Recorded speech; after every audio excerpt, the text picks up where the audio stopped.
warahmatullahi wabarakatuh. Alhamdulillahi rabbil alamin. Salatu wassalamu ala asyrofil anbiya'i wa mursalin wa ala alihi wa sahbihi ajmain. Asyhadu an la ilaha illallah wahdahu la syarikalah wa asyhadu anna Muhammadan abduhu wa rasuluh. Alhamdulillah, hadirin rahimakumullah, jemaah Masjid Ansarullah. Pada sore hari ini kita kembali bisa bertemu lewat Zoom dalam rangka kajian rutin kita insyaallah, yaitu bedah kafah. Mudah-mudahan Allah senantiasa memberikan keberkahan dalam setiap majelis-majelis kita khususnya dan memang umumnya setiap agenda kegiatan kita. Salawat serta salam mudah-mudahan senantiasa tercurah limpahkan ke junjungan Allah, manusia terhebat yang senantiasa menjadi suri tauladan bukan hanya bagi kita sebagai kaum muslim, tetapi suri tauladan juga bagi seluruh manusia. Pada para keluarganya, para sahabat, tabi'in, at-tabi'in, dan pengikutnya hingga zaman. Mudah-mudahan kita termasuk orang-orang yang senantiasa istiqomah menjalani proses ya dalam rangka penegakan syariat Islam di muka bumi ini. Baik hadirin rahimakumullah, alhamdulillah kita pada sore hari ini akan membedah kafah edisi ke-223. Ini berkaitan dengan moderasi agama dari pluralisme hingga Natal bersama. Nah ini penyakit tahunan yang senantiasa dihembuskan hampir setiap tahun. Nah itu biasanya ada yang sudah kita kenal, ada 4 orang ya, minimal ada 4 orang itu yang senantiasa menghembuskan isu-isu toleransi antar agama. Ini biasanya akhir tahun muncul tuh 4 orang itu lebih aktif lagi. Ada lagi pertanyaan-pertanyaan ya dari salah satunya itu terkait tunjukkan ayat di dalam Al-Quran yang tidak membolehkan umat Islam mengucapkan Natal dan sebagainya. Itu pernyataan-pernyataan atau pertanyaan yang tidak perlu begitu ya, yang sesat dan menyesatkan. Ya, tentu insya Allah Islam itu adalah agama yang sempurna. Ya, jauh sebelum sebelum menyebar Islam ya, jauh sebelum mereka seolah-olah berkuasa di muka bumi saat ini, Islam sudah jauh lebih toleran. Jadi tidak usah mengajarkan Islam terkait toleransi ya. Apalagi moderasi. Nah, ini sesuatu yang memang tidak perlu karena Islam itu insya Allah kebenarannya dijamin hingga akhir zaman. Dan memang bagaimanapun kondisi zamannya, Islam itu senantiasa pasti mampu menyikapinya. Ya, tidak perlu lagi disesuaikan. Justru semua kondisi masyarakat, baik itu kondisi saat ini ataupun yang akan datang, justru harus senantiasa disenarkan oleh Islam. Itu bagian dari keimanan yang tidak bisa diganggu gugat, kecuali bagi mereka yang memang keimanannya setengah-setengah atau dipertanyakan. Karena kan keimanan ini adalah terkait keyakinan 100%. Tidak boleh berkurang walaupun cuma kekurangannya 0,1% itu nggak boleh. Berarti masih ada keraguan di situ. Keimanan kita terhadap kesempurnaan Islam ini misalkan 99%, nah itu nggak boleh. Ya, karena keyakinan kita tuh harus 100% bahwa ini adalah agama yang paling benar dan ini adalah agama yang paling sempurna. Jadi tidak usahlah ditanggapilah pernyataan orang seperti itu. Tapi memang perlu sedikit kita bahas. Kenapa? Karena memang kita khawatir ada sebagian dari kaum muslim yang justru mengaminkan pernyataan-pernyataan orang-orang seperti itu. Seolah-olah bahwa bentuk toleransi umat Islam itu adalah dengan mengucapkan selamat terhadap perayaan agama lain. Dan mereka mengatakan bahwa itu kan hanya sebatas ucapan saja begitu ya. Yang penting keimanan kita tidak berubah. Hati-hati ini pernyataan seperti itu. Karena syahadat juga itu kan ucapan. Ya. Kemudian akad pernikahan kan itu juga hanya ucapan. Tetapi ucapan itulah yang akan menjadi penentu kita nanti apakah kita termasuk golongan-golongan orang-orang yang beriman atau justru sebaliknya termasuk golongan orang kafir, naudzubillah. Baik, hadirin rahimakumullah, alhamdulillah pada sore hari ini sudah hadir di tengah-tengah kita guru kita semua itu Ustadz Denny Kurnia yang insya Allah akan membersamai kita sore ini di edisi KAPA ke-223 terkait moderasi agama. Nah, ini memang akhir-akhir ini sebagaimana kita pahami dari berbagai media sosial begitu banyak pernyataan-pernyataan yang menyerang Islam. Nah, ini bahkan yang kita patut sayangkan pernyataan-pernyataan itu adalah justru banyak yang keluar dari orang-orang yang mengaku agama Islam. Nah, ini bagaimana kita menyikapinya ya, mudah-mudahan di edisi Bedah Kapa hari ini ada sedikit gambaran bagaimana kondisi saat ini dan cara menyikapinya terkait apalagi tentang moderasi agama ini. Baik, hadirin rahimakumullah, mudah-mudahan semuanya dalam keadaan sehat. Nah, ya kondisi di wilayah Balenas sudah mulai agak mendung, bahkan informasinya di Banjaran sudah hujan katanya. Tapi alhamdulillah mudah-mudahan apapun cuacanya tetap tidak mengurangi semangat kita di dalam thalabul ilmi, apalagi sekarang kita sudah ada salah satu teknologi lewat Zoom ini sehingga kita dimudahkan ya dengan ada Zoom ini tetap bisa mengikuti kajian-kajian walaupun kondisi hujan ataupun panas sekalipun dimanapun ya, insya Allah selama pulsanya ada.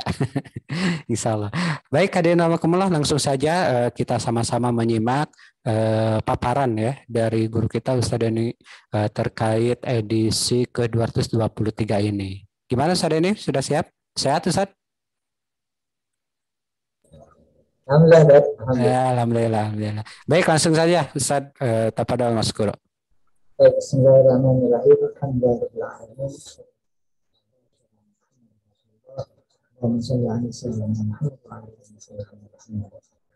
Assalamualaikum warahmatullahi wabarakatuh.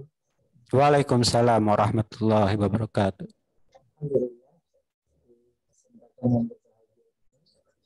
Kita masih bisa bersuara di Buletin Kapa yaitu 220.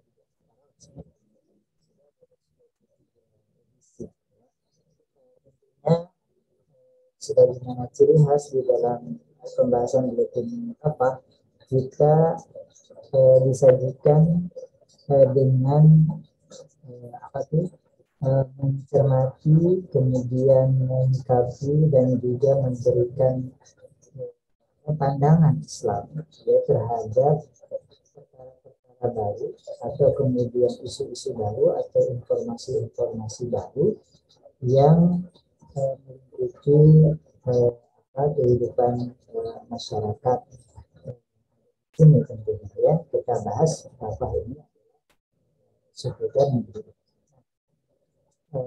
apa yang lebih banyaknya. Nah, tentunya juga kalau ada isu yang isu di luar negeri ini yang perlu kita bahas pun hadirin rahimakumullah terkait dengan moderasi agama. Jadi memang ini ide moderasi agama ini tidak muncul hanya pada saat ini. Jadi beberapa waktu yang lalu, mungkin sekitar tahun 80-an, adanya upaya untuk memberikan pandangan-pandangan ya, terhadap perkara-perkara sebenarnya ini sudah jelas. Nah, terkait dengan hal ini, jadi isu moderasi ini memang beberapa waktu ini terus digulirkan, seakan-akan ini menjadi permasalahan utama ya bagi umat Islam, gitu ya. Karena mungkin mereka memandang bahwa harus segera disampaikan agar terjadi apa yang disebut dengan istilahnya kerukunan ya antar kerukunan beragama antar umat lagi gitu, kerukunan beragama gitu. Karena sudah bukan hanya individu gitu ya, sudah mulai lembaga-lembaga, sudah mulai kemudian istilahnya nampak gitu kan, campur baurnya, ya berbaurnya antara agama satu dengan agama yang lain di dalam perayaan tersebut ya di negeri. Mereka memandang bahwa ini adalah kemajuan, di mana semua agama itu kemudian bisa berbaur, gitu kan? Seakan itu adalah suatu kebaikan, ya. Mesti mereka perjuangkan dengan moderasi agama. Nah, mengapa hal tersebut terjadi pada saat ini? Itu berawal dari Suaranya putus-putus, Ustaz. Agak-agak kurang ini. Sarada. Coba. Putus-putus. Nggak ada malah sekarang. Nah,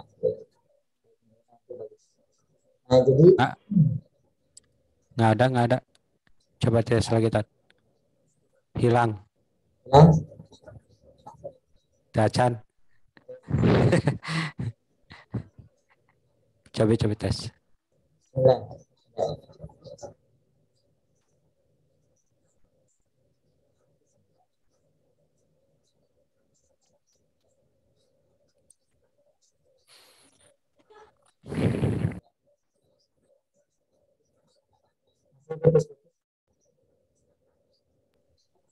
Masih, Ustaz? Baik. Ya, sedikit ya. Jadi intinya bahwa moderasi agama ini adalah hal yang tentunya tidak berdiri sendiri, tapi ini berawal dari ide ya, ide sekularisme ya, atau keyakinan atau akidah sekularisme yang di dalamnya itu dapat ide yang seperti mengapa demikian? Karena memang kalau kita cermati ya realitas yang ada,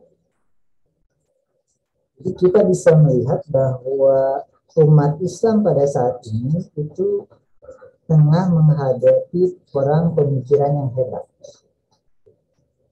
Jadi Ghazul Fikri ya, juga Ghazul pemikiran, juga perang Sakofah ya, Muslim pada saat itu. Nah, melalui perang pemikiran tersebutlah kemudian kalangan Barat kafir telah berhasil menjauhkan umat Islam dari pemahaman yang sebenarnya. Sehingga mereka tidak bisa lagi membedakan mana ini yang berasal dari Islam, ide-idenya itu, atau ini berasal dari luar Islam, gitu. Ya, karena saking kemudian adik-adiknya, ya, pemikiran-pemikiran yang ada di benak sebagian kaum Muslim ini, gitu. Kita mendapati, ya, bahwa apa yang selama ini mereka belajar tentang agama ini, ya, itu mereka membatasi pada Islamologi saja. Jadi Islam itu sebagai pengetahuan keislaman saja, gitu, ya, pengetahuan keislaman saja. Sama seperti halnya pengetahuan tentang agama Kristen atau tentang agama-agama yang lainnya, gitu kan, seperti itu. Ya. Dan mereka memandang bahwa ya semua agama itu ternyata memberikan pandangan-pandangan yang terkesan kemudian banyak kesamaan, gitu kan, terkait dengan toleransi dan lain sebagainya. Ini tentunya ini adalah akibat ya dari pengaruh pemikiran sekularisme yang memang sudah menancap kuat di benak sebagian kaum muslim di negeri-negeri muslim pada saat ini, sehingga mereka terbiasa yang menakwilkan Islam dengan takwilan yang sesuai dengan kaidah berpikir barat yang notabene lahir dari akidah sekularisme.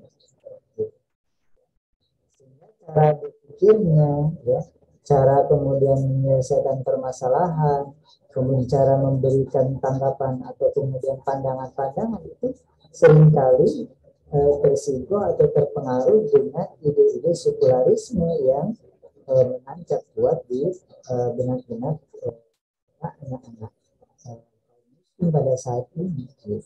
Nah, maka dari itu ini yang harus kemudian kita perhatikan, bahwa ide moderasi agama ini, ya, sampai kemudian muncul ada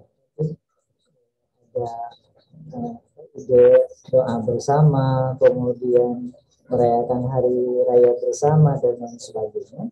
Ini adalah semata sebagai pengejawantahan dari ide sekularisme, pluralisme.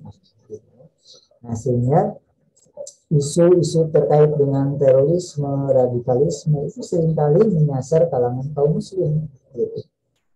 Karena memang sejak awal kaum kafir itu memang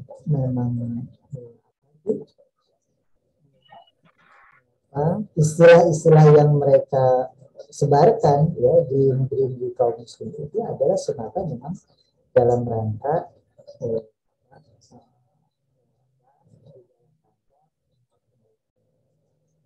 langsung, ya. Maka kemudian ya, ide-ide Islam, terutama ide-ide Islam yang sifatnya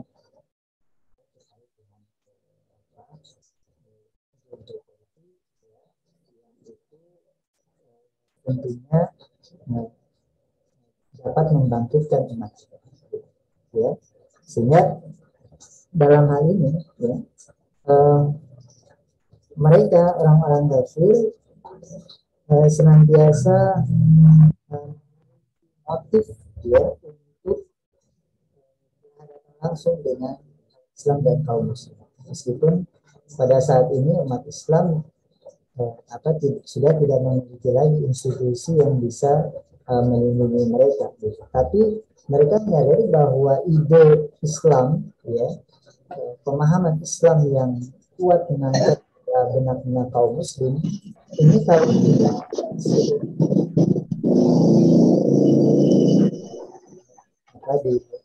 dibuat sedemikian rupa sehingga ide-idenya itu menjadi kabur, ya, menjadi tidak sesuai dengan apa yang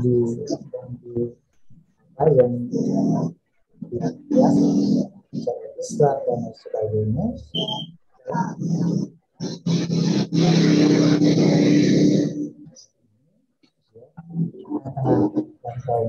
Agar kaum muslim itu merasanya, kemudian mengamalkannya, kemudian menyampaikan sesuatu pemikiran dengan statement seperti ini, mereka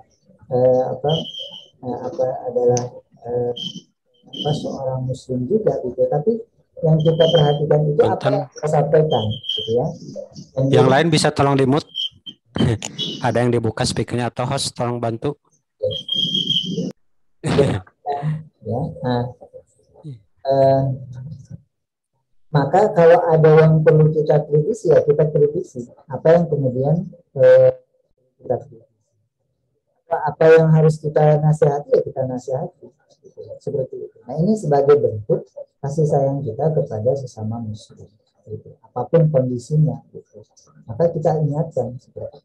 Nah, yang kita ingatkan pada saat ini adalah bahwa apa yang menjadi ide moderasi agama ini sebenarnya adalah merupakan agenda ya dari kafir barat ya untuk menancapkan ide sekularisme ini di tengah-tengah kehidupan kaum muslim. Ya, mereka menghendaki bahwa umat Islam itu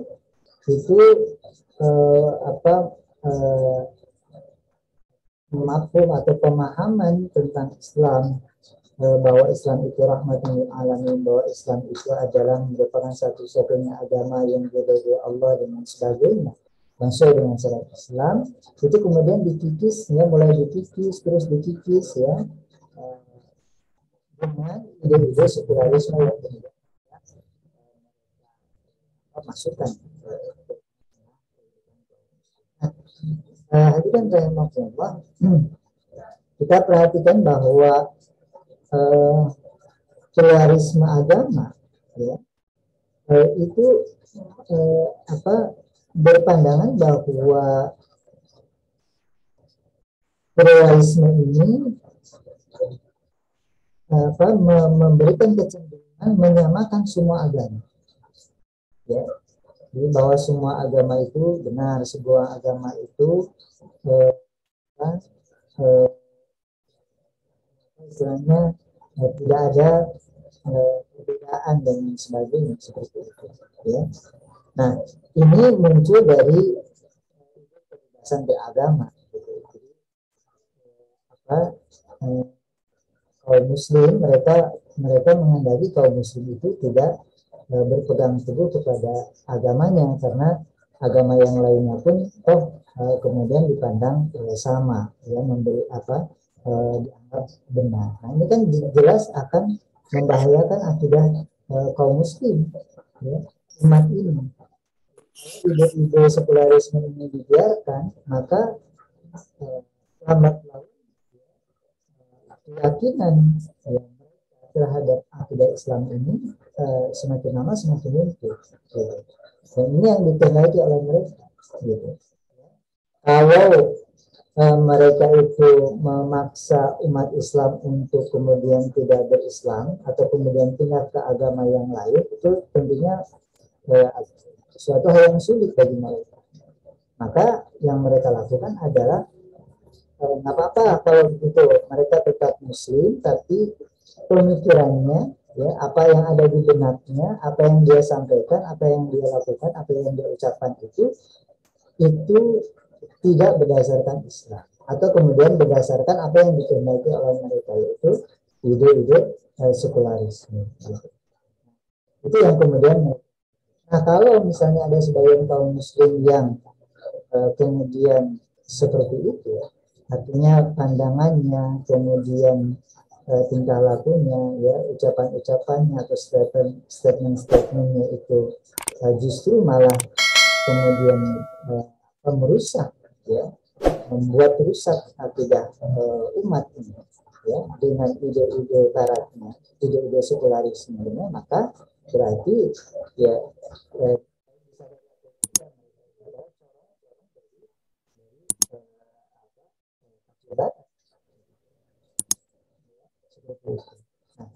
nah, kita tidak menghendaki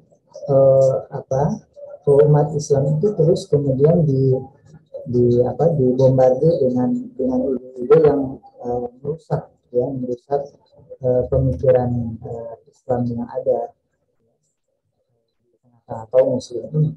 Maka ya harus kita sampaikan bahwa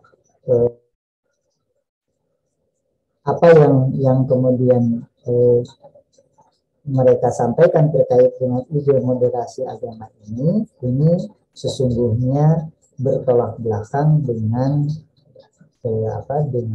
pandangan-pandangan Islam terkait dengan bahwa Islam ini adalah satu-satunya agama yang diridhoi oleh Allah. Mukhalafahnya berarti agama selain Islam berarti ajaran ya, isme agama ya atau anutan atau keyakinan selain Islam itu jelas tidak akan diridhoi. Allahu a'lam bishawab.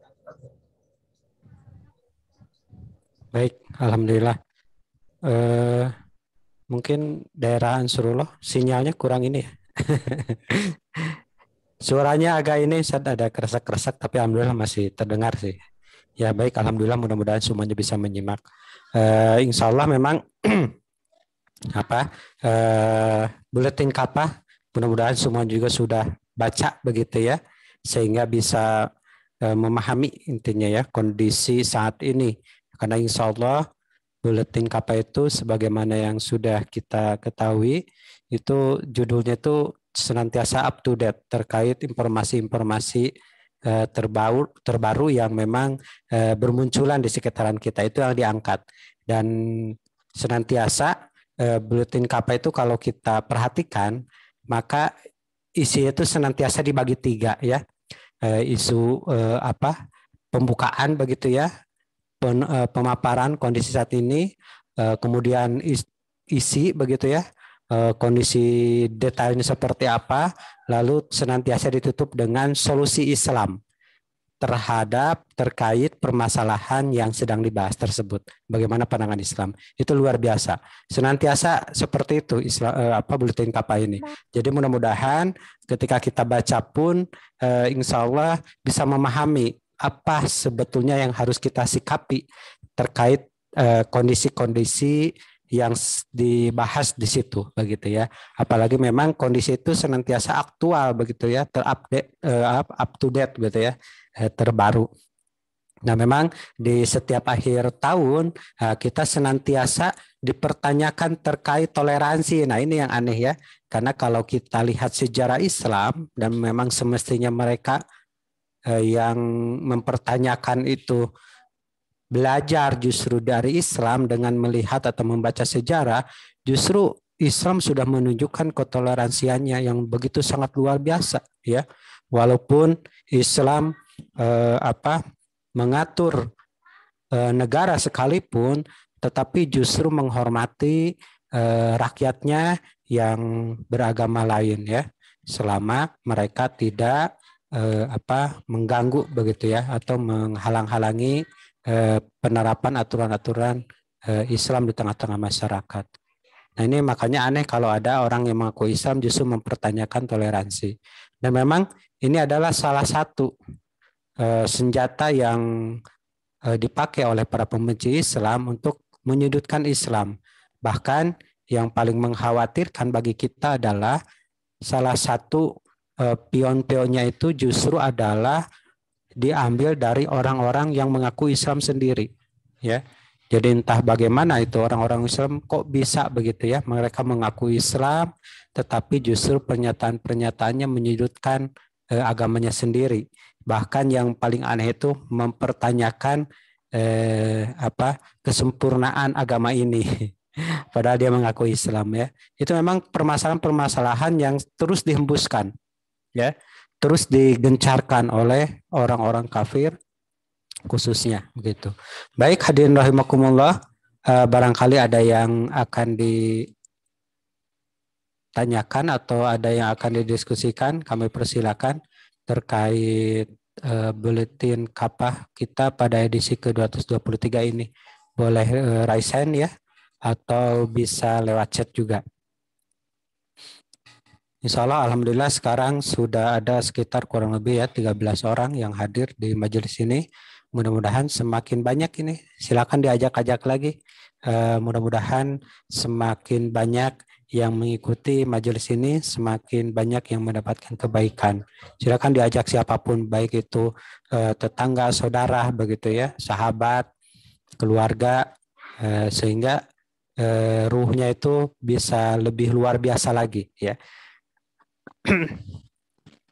Baik, kami persilakan para hadirin yang ada di Zoom saat ini. Apabila ada yang akan ditanyakan atau perlu didiskusikan, kami persilakan, atau ada yang perlu ditambahkan barangkali, enggak? Kalau kurang jelas, mungkin ada ustaz-ustaz di sini yang bisa menyampaikan lebih baik khawatir Ya, iya. Baik, Mangga. Ada yang mau ditambahkan begitu ya dari ustadz-ustadz yang hadir di sini, Tafadhol. Ini terkait isu-isu yang berkembang ya, yang diistilahkan moderasi agama. Karena memang faktanya ternyata tiap tahun itu senantiasa ada orang-orang yang mengaku Islam, orang-orang yang mengaku Islam,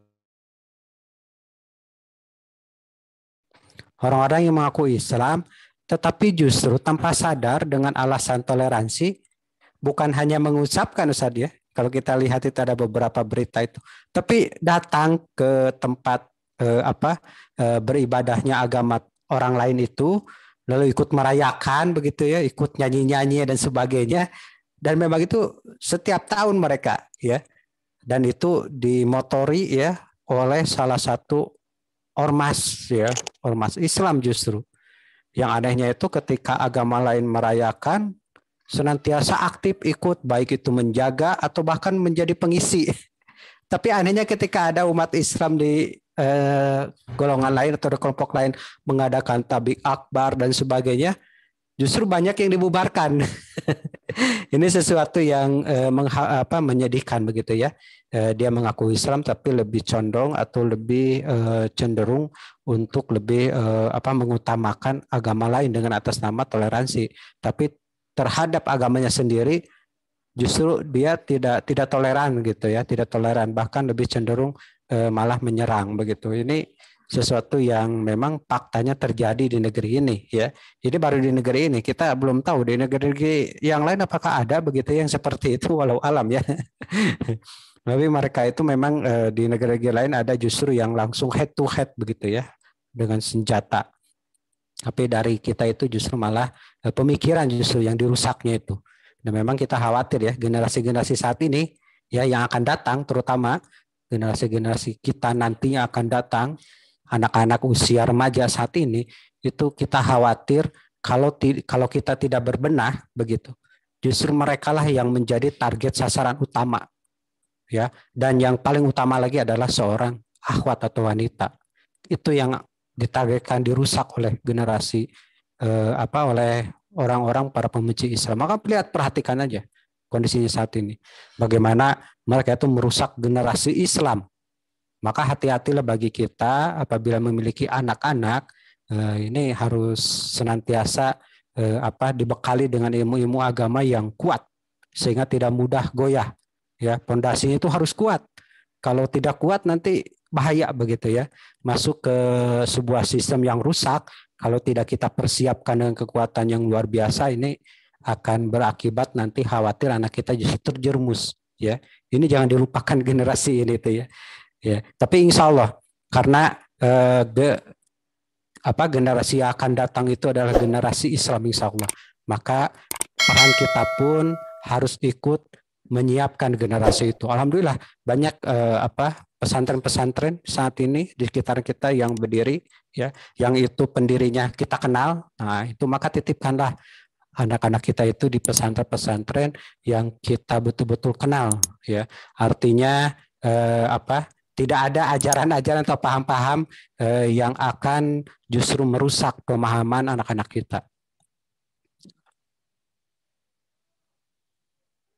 Nah, ini ada pertanyaan, udah ada mulai ada yang bertanya, Ustaz. Bismillah, izin bertanya apa dampak yang fatal dengan moderasi ini? Nah, ini dampak yang fatal itu sebetulnya apa sih dari moderasi agama ini? Begitu ya pertanyaannya. Tapi mungkin Ustaz ini bisa langsung menjawab dulu terkait pertanyaan yang sudah masuk.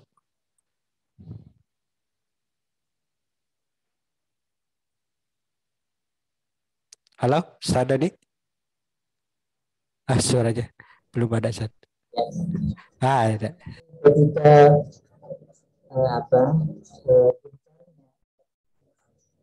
perang pemikiran ya yang dilakukan oleh kalangan barat kafir ini, kemudian melalui perang pemikiran tersebut mereka telah berhasil menjauhkan umat Islam itu dari pemahaman Islam yang sebenar. Jadi ini bentuk perang pemikiran, ya, ide moderasi agama, kemudian pluralisme dan sebagainya, emansipasi dan sebagainya. Ini adalah merupakan senjata-senjata kalangan Barat kafir untuk apa? Untuk menyerang pemahaman Islam yang sebenarnya. Hasilnya itu umat Islam kini terbiasa, ya, dengan statement-statement, gitu kan, pandangan-pandangan, ya, yang itu bentuknya itu penakwilan Islam dengan takwilan yang sesuai dengan kaidah berpikir Barat, ya, yang notabene lahir dari akidah sekularisme.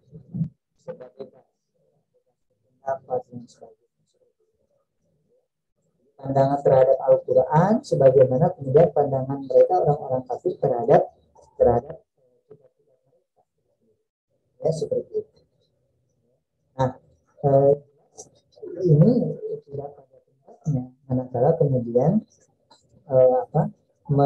menjelaskan Islam ini dengan cara pandang Barat, gitu, ya. Maka dari itu hal ini tentu akan memudahkan Barat itu untuk melancarkan strategi berikutnya, yakni memarginalkan peran Islam dalam realitas kehidupan umat. Jadi dimarginalkan, ya, peran Islam itu dalam realitas kehidupan. Kenapa? Dalam realitas kehidupan umatnya. Kenapa? Karena realitas kehidupan umatnya itu dipenuhi dengan pemahaman-pemahaman yang kemudian mereka jajarkan, ya, yang muncul dari sekularisme, ya, seperti itu.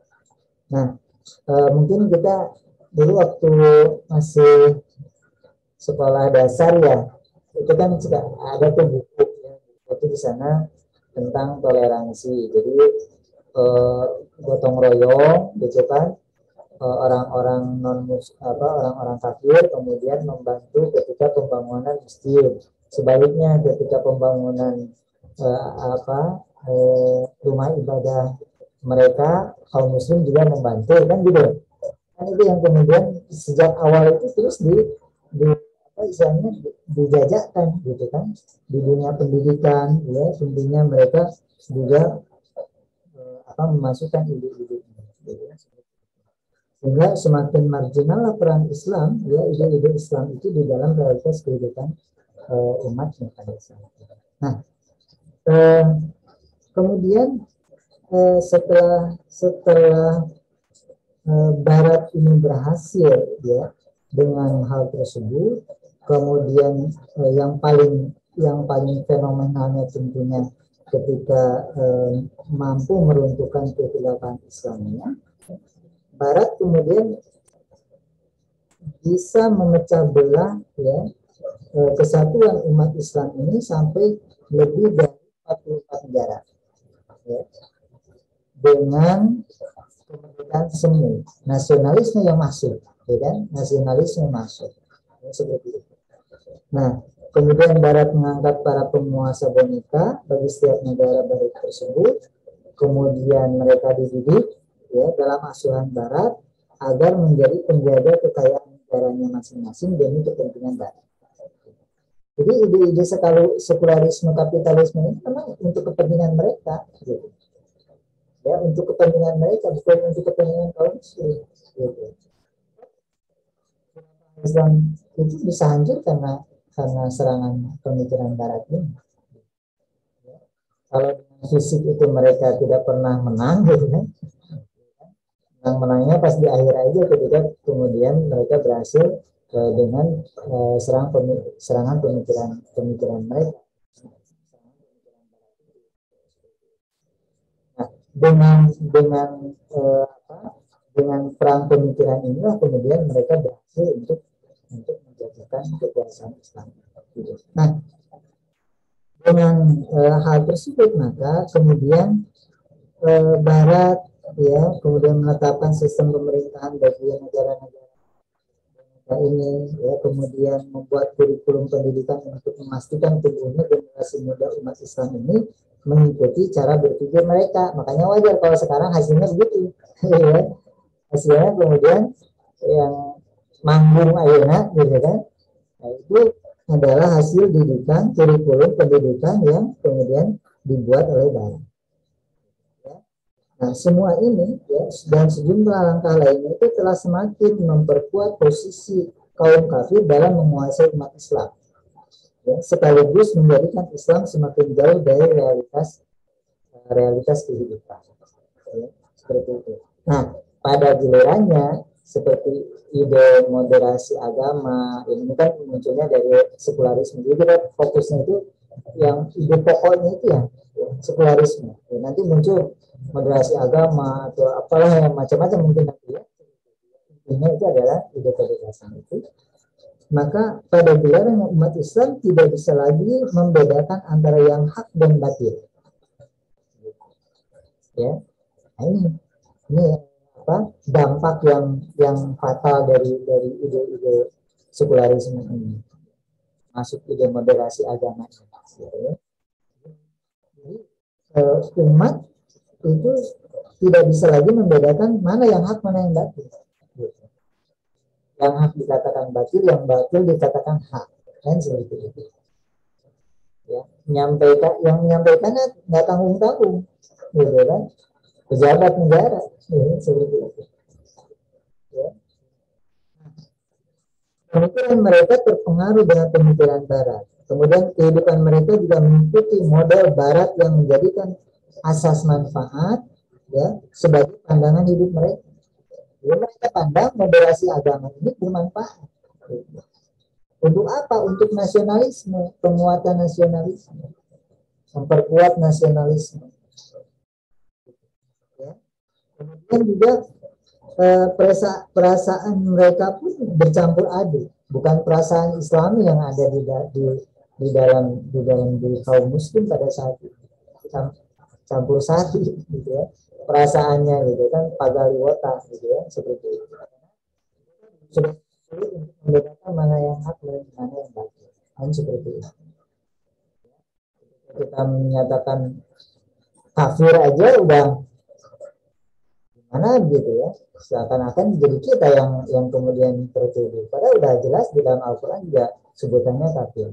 Nggak usah diperhalus lagi, udah memang gitu. Nah, kemudian juga bagaimana ya perasaan yang campur aduk ini ya, dengan tadi ya mulai dari hal yang dimasukkan ide-ide ya toleransi dan lain sebagainya macam-macam, persamaan agama dan sebagainya. Nah itu dibangun atas dasar spiritualisme, kemudian patriotisme, nasionalisme, gitu ya. Dan itu sudah jauh sebelumnya dijajakan di tengah-tengah kaum muslim seperti itu. Yang ini kemudian mengakibatkan putusnya tali pengikat di antara mereka. Ya, jadi tali pengikat mereka yang harusnya itu akidah, ya, mengikat mereka itu, ya, sehingga terdapat ukhuwah Islamnya itu sudah mulai terpecah. Ada itu mah agama negara batur gitu kan. Ada itu mah lain orang Indonesia, ada itu mah ada itu lain organisasi orang dan lain sebagainya. Ya, seperti itu. Nah, akibat lanjutannya maka umat Islam dengan rela tunduk pada sistem pemerintahan kufur dan menganggap ketiadaan sistem Islam ya sebagai junnah itu dianggapnya sebagai hal yang biasa saja. Gitu. Seakan-akan tidak kehilangan sesuatu yang luar biasa. Gitu. Dianggapnya hal yang kecil saja. Kenapa? Karena memang sudah begitu mengakar ya. Mengerasnya ya, pemikiran-pemikiran kafir itu ya, pemikiran-pemikiran kafir itu di tengah-tengah kehidupan kaum muslimin. Kemudian PR ya sebagai sebagai generasi muda Islam ya, para pengemban dakwah untuk kemudian melakukan kantor, ya, melakukan menjelaskan, ya, apa yang sebenarnya balik dari istilah-istilah tadi. Dan kemudian bagaimana Islam memberikan pandangan terhadap hal tersebut, gitu. Dan apa yang harus dilakukan oleh umat Islam, gitu ya. Nah, maka dari itu hadirin rahimakumullah, dengan ide sekularisme yang begitu membabi buta, ya, dijajakan di tengah-tengah kehidupan kaum muslim, maka kita bisa menyaksikan bahwa Islam akhirnya kemudian dibatasi hanya pada sebagian hukumnya yang bersifat pribadi saja, gitu, ya. Jadi urusan masyarakat, urusan negara, Islam udah nggak dipedulikan lagi, ya, seperti itu, ya. Sehingga pada gilirannya kehidupan umat Islam pun sudah tidak bisa dibedakan lagi dengan kehidupan orang-orang Barat sekuler. Jadi apa bedanya kehidupan kaum muslim di negeri muslim dengan kehidupan orang-orang Barat sekuler, gitu. Ya. Nah, sehingga mereka semakin terikat dengan bumi dan sedikit sekali melihat ke langit. Maksudnya sibuk dengan urusan dunia dan melupakan urusan agama. Nah, maka dari sinilah berlaku sunnatullah, ya, atas umat Islam ketika hal tersebut terjadi, ya, serangan pemikiran Barat itu, kemudian umat Islam, sebagai umat Islam menerimanya dengan senang hati, gitu kan, karena ada kemanfaatan di dalamnya, gitu, sehingga justru semakin lama semakin merusak, ya, tatanan kehidupan Islam ini, gitu. Maka sunatullah atas umat Islam ini tidak bisa ditolak oleh siapapun. Kehidupan umat Islam ini terasa sempit, terasa sulit, ya. Mereka dikelilingi dengan kemiskinan, kezaliman, ya, kekurangan, kebodohan dalam masalah agama dan masalah dunia, kemudian dekadensi moral, serta berbagai interaksi yang destruktif lainnya, gitu. Dan kita bisa rasakan pada saat ini, ya, mana ekonomi itu ditopang dengan sistem ribawi, kemudian APBN itu kemudian sebagian besarnya dari pajak, kemudian harga melangit, roket, ya, seperti itu, dan lain sebagainya. Ini akan semakin lama akan semakin menyempitkan kehidupan masyarakat. Nah, inilah efek dari serangan pemikiran Barat ini, yang kemudian kalau ini tidak kita bejar-beaskan, ya, di tengah-tengah umat, kemudian umat tidak paham, ini akhirnya umat itu, ya, jadi sebagaimana disampaikan di sini, gitu kan, sajengkal, sahasta, gitu ya, seperti itu. Umat ini mengikuti tradisi orang-orang kafir ini, gitu, ya. Bahkan kalau misalnya disuruh masuk ke andai mereka masuk lubang biawak, misalnya kalian mengikuti mereka begitu, ya, seperti itu, ya. Terus buku eta neraka diturutan diiluan, kan, seperti itu. Nah, itu kondisi pada saat ini, ya, seperti itu. Siapakah mereka yang kemudian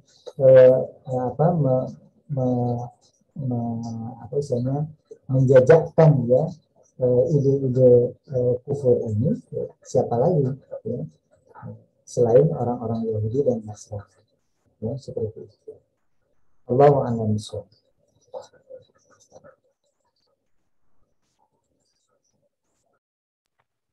Baik, alhamdulillah jazakallah Sadani atas pemaparannya. Ya, jadi memang ini terkait terkait perang pemikiran ini begitu sangat luar biasa dampaknya, ya.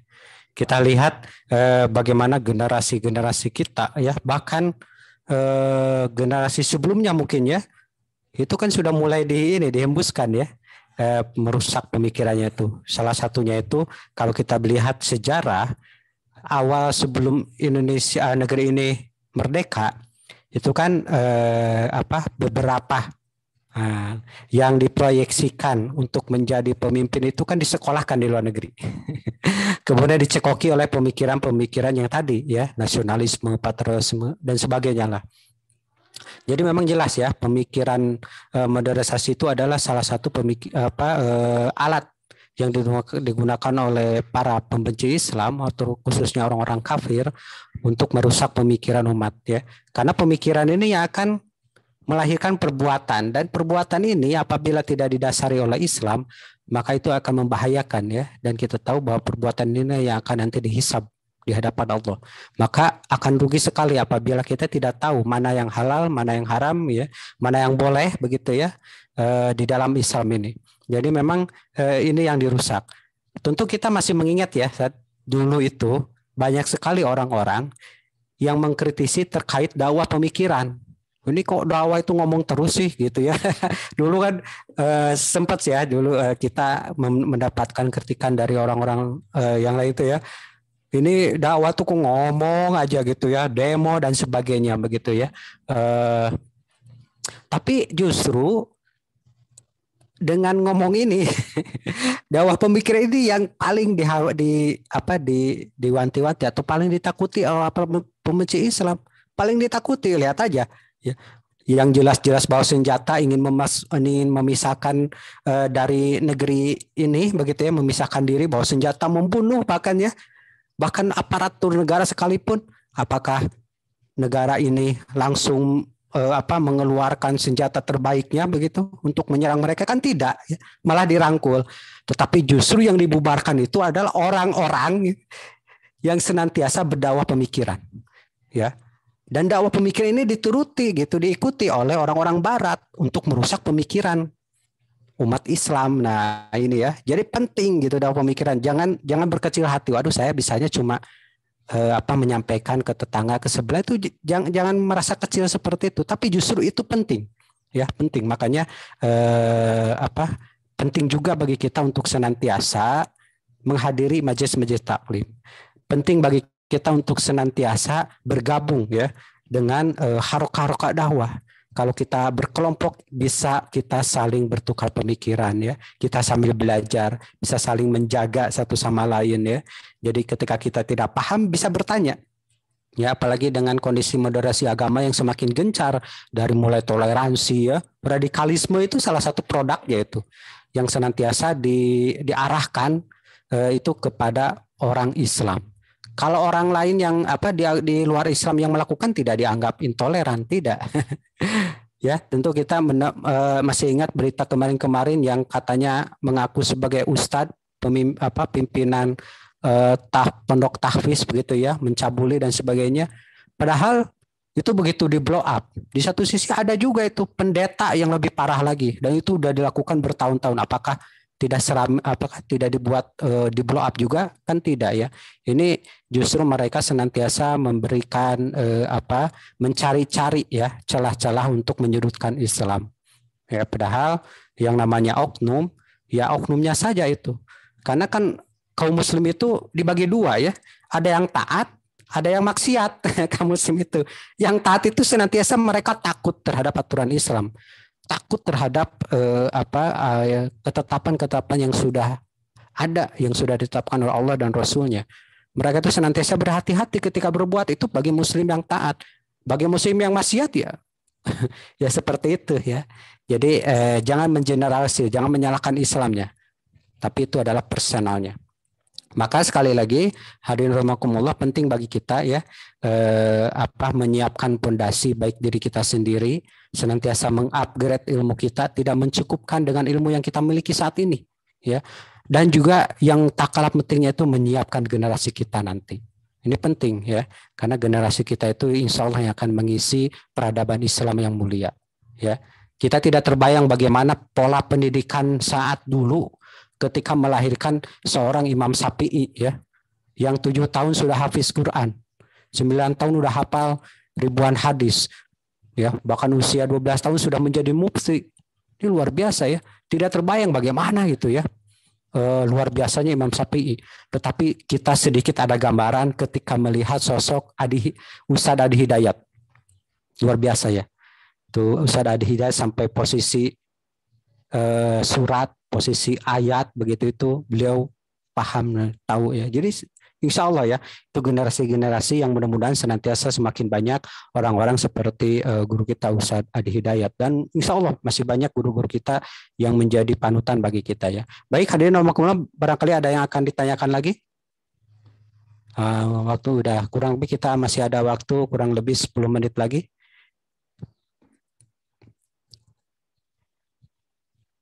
Kalau tidak ada, mungkin dari Ustadz ini ada yang akan disampaikan terlebih dahulu sebelum kita tutup buletin KP edisi kita di sore hari ini. Tapadahal Ustadz. Ya, jadi kalau secara individu apa yang tadi disampaikan, ya, apa dampak dari ide-ide kufur ini, ya. Ini bisa membuat seorang muslim itu keluar dari Islam. Secara individu seperti itu. Ya. Nah, yang nampak pada saat ini memang bagaimana kita butuh untuk menyelesaikan persoalan-persoalan ini. Ini kan termasuk persoalan umat yang menimpa umat. Jadi bagaimana kita bisa menghadapi serangan pemikiran Barat ini dengan tepat. Gitu. Jadi mereka kan melakukan serangan, ya kita harus hadang dengan hal yang tepat. Nggak bisa kita menghadapi serangan pemikiran Barat dengan mengangkat senjata. Beres, seperti itu. Kita harus berikan pandangan-pandangan Islam, ya. Kemudian membongkar kebobrokan, ya, ide-ide yang mereka jajakan selama ini.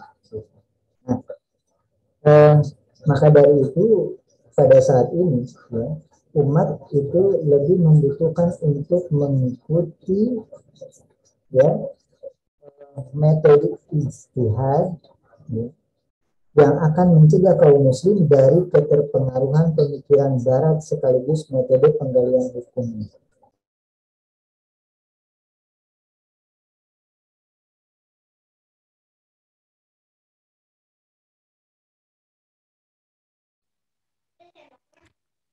Sat, suaranya hilang, Sat. Nah, yang awalnya itu, ya, yang sekarang marak itu bagaimana, ya, mentakwilkan Islam itu dengan ide pemikiran Barat, gitu kan? Kita harus ubah, ya, seperti ini. Metode ijtihad yang benar dengan Islam itu bisa mencegah kaum muslim itu terpengaruh dari keterpengaruhan pemikiran Barat ini, sekaligus bagaimana metode istinbatul hukmi itu, ya, yang benar, ya. Tidak kemudian serampangan sebagaimana yang sekarang dilakukan oleh sebagian orang yang kemudian mereka mengatasnamakan istilahnya kebebasan, orang-orang yang memperjuangkan ide-ide kebebasan. Nah, mengapa demikian? Karena keterpengaruhan, ya, oleh pemikiran dan metode Barat ini merupakan penyakit modern, gitu. Ya, jadi penyakit modern itu bukan hanya corona, tapi ini adalah keterpengaruhan oleh pemikiran dan metode Barat ini adalah merupakan penyakit modern pada saat ini, ya, yang menimpa sebagian besar orang yang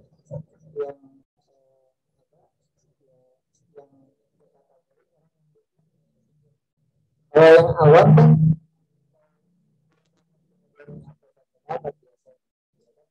Nah, ini orang yang memiliki ilmu tapi kemudian mereka terpengaruh oleh pemikiran dan metode yang kemudian mengeluarkan statement yang justru ini bisa membahayakan seperti itu. Sehingga akibat dari hal tersebut, akibat dari para para alim gitu kan yang disebut atau para ulama, tapi kemudian mereka tersinggung.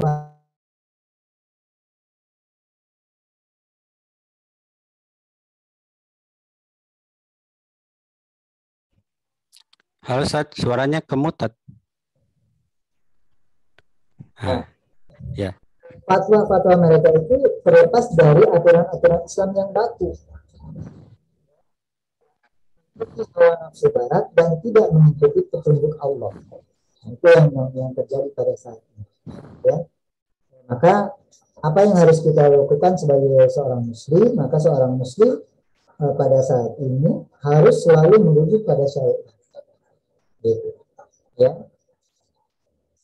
Nah, kemudian kaum muslim yang sebelumnya juga sama, gitu. Dan yang akan datang juga sama, menjadikan syariat Islam itu sebagai rujukan, bukan pemikiran-pemikiran dan metode-metode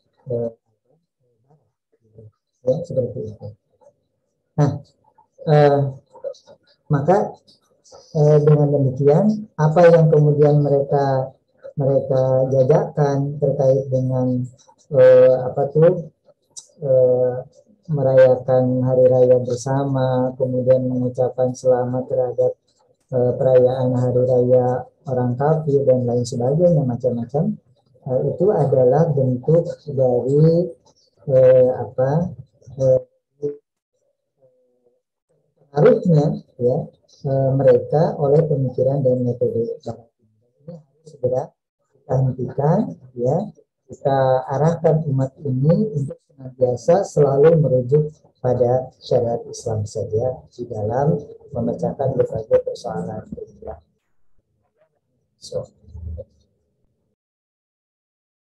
Baik, alhamdulillah jazakallah Ustaz Deni atas pemaparannya. Baik, hadirin rahimakumullah, alhamdulillah insya Allah jelas ya yang sudah disampaikan oleh Ustaz Deni. Intinya bahwa kita itu senantiasa berhati-hati terkait kondisi saat ini di mana pemikiran-pemikiran kaum muslim itu sudah banyak yang dirusak ya. Jadi mudah-mudahan dengan kita sering mengikuti kajian-kajian ya sehingga kita wawasan semakin terbuka dan tentunya semakin berhati-hati ya, sehingga kita tidak keluar dari koridor yang sudah Allah tetapkan ini, insya Allah. Baik, hadirin rahimakumullah, dengan berakhirnya tadi ya closing statement ya dari Sadeni, maka berakhir pula kegiatan kita pada sore ini Berdakapa ke edisi ke-223. Mudah-mudahan kita senantiasa Allah limpahkan keberkahan ya, kemudian diberikan kesehatan, apalagi kondisi sekarang memang sudah mulai baik, tetapi kita dikagetkan dengan ada informasi mulai ada tuh virus varian baru yang lolos akhirnya masuk ke Indonesia. Nah, ini harus diwanti-wanti karena pengalaman sebelum-sebelumnya pemerintahan ini seolah-olah begitu menyepelekan ya. Dulu itu corona, di awal corona kita tahu banyak para pejabat yang memberikan statement itu justru menyepelekan, tapi setelah begitu banyak ya kasusnya baru mulai sibuk begitu ya. Nah, sekarang sudah mulai ada varian baru, ada beberapa jenis ya, bukan beberapa jenis, maksudnya ada beberapa orang yang mulai terpapar ya. Mudah-mudahan ini tidak seperti 2 tahun yang lalu, sudah cukup lah ya bagaimana menderitanya kita dihantam oleh virus ini, dan paling yang kita sayangkan itu bahwa kita belum ada di dalam sebuah lingkaran atau sebuah negara institusi syariah ya, belum ada daulah Islam, sehingga kita begitu melihat fakta seolah-olah dicuekkan begitu ya, tidak maksimal begitu ya pengurusannya baik itu kepada pasien ataupun kepada masyarakat pada umumnya di negeri-negeri kapitalis ini ya. Dan mudah-mudahan itu segera berakhir dan Islam segera tegak sehingga apapun kondisinya insya Allah ya kita jauh lebih baik dari apa yang sekarang kita rasakan. Baik, hadirin rahimakumullah, itu saja yang bisa kita sampaikan pada kesempatan hari ini. Mohon maaf apabila banyak kehilafan dan kesalahan. mudah-mudahan tidak mengurangi keberkahan majelis ini, dan tak lupa senantiasa kita mengajak kepada semuanya untuk senantiasa meluangkan waktu di setiap Ahad sore sehingga kita bisa mengikuti kajian bedah kapas setiap Ahad sore itu ya. Baik, hadirin rahimakumullah, itu aja. Kita tutup majelis ini dengan sama-sama beristighfar, hamdalah, dan kita tutup dengan doa kafaratul majelis. Astagfirullahaladzim, astagfirullahaladzim, astagfirullah. Alhamdulillahirabbil alamin. Subhanakallahumma wa bihamdika wa asyhadu an la ilaha illa anta astaghfiruka wa atubu ilaik. Bila taufiq wa hidayah. Assalamualaikum warahmatullahi wabarakatuh.